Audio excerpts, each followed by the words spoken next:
উত্তর বঙ্গোপসাগর সংলগ্ন বাংলাদেশ এবং পশ্চিমবঙ্গ উপকূলের কাছে একটা নিম্নচাপ তৈরি হয়েছে। আগামী দুদিনে এই নিম্নচাপের গতিপথ আশা করা হচ্ছে পশ্চিম উত্তর পশ্চিম দিকে, ঝাড়খণ্ডের দিকে। এর প্রভাবে আগামী 24 ঘন্টায় দক্ষিণ কয়েকটা জেলায় বৃষ্টিপাতের পরিমাণ কিছুটা বেশি থাকবে, বিশেষ করে পূর্ব পশ্চিম মেদিনীপুর, ঝাড়গ্রাম, বাঁকুড়া, পুরুলিয়া এই সাইডটায় বৃষ্টিপাতের পরিমাণ তুলনামূলকভাবে কিছুটা বেশি থাকবে। দু এক জায়গায় ভারী বৃষ্টির সম্ভাবনা থাকছে এই জেলাগুলো আগামী 24 ঘন্টা। দক্ষিণবঙ্গের অন্যান্য জেলাগুলো আগামী 24 ঘন্টা প্রধানত হালকা থেকে মাঝারি ধরনের বৃষ্টিপাতই থাকবে।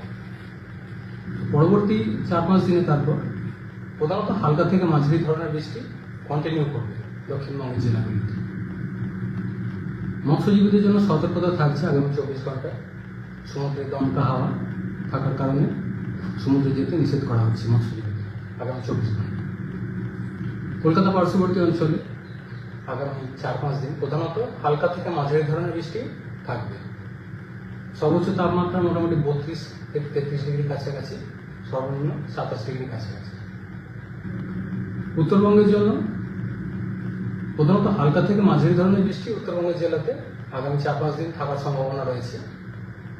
কিছুটা বেশি থাকবে কালিম্পং, জলপাইগুড়ি, আলিপুরদুয়ার এই জেলাগুলোয় লোকালাইজড দু এক জায়গায় ভারী বৃষ্টির সম্ভাবনা থাকছে আগামী 2-3 দিন। প্রধানত হালকা থেকে মাঝারি ধরনের বৃষ্টি এই জেলাগুলো, দু একটা জেলায় পাহাড়ি এলাকায় লোকালাইজড দু এক জায়গায় ভারী বৃষ্টির সম্ভাবনা। সাহেব, এই যে এই নিম্নচাপের ফলে কি দক্ষিণবঙ্গে যে ঘাটতি চলছিল সেটার কি কোনো? দক্ষিণবঙ্গে বর্তমানে ঘাটতির পরিমাণ রয়েছে প্রায় 44%।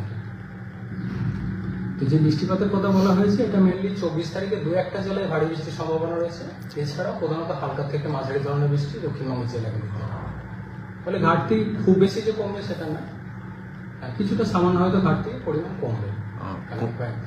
কোন কোন জেলায় ভারী বৃষ্টিটা হওয়ার? ভারী বৃষ্টি মেনলি আগামী 24 ঘন্টা যেটা বলা হয়েছে পূর্ব পশ্চিম মেদিনীপুর, ঝাড়গ্রাম, বাঁকুড়া, পুরুলিয়া এই জেলাগুলো দু এক জায়গায়, কলকাতায় সেই সাথে দক্ষিণ 24 পরগনা এই জেলাগুলো দু এক জায়গায় ভারী বৃষ্টির সম্ভাবনা।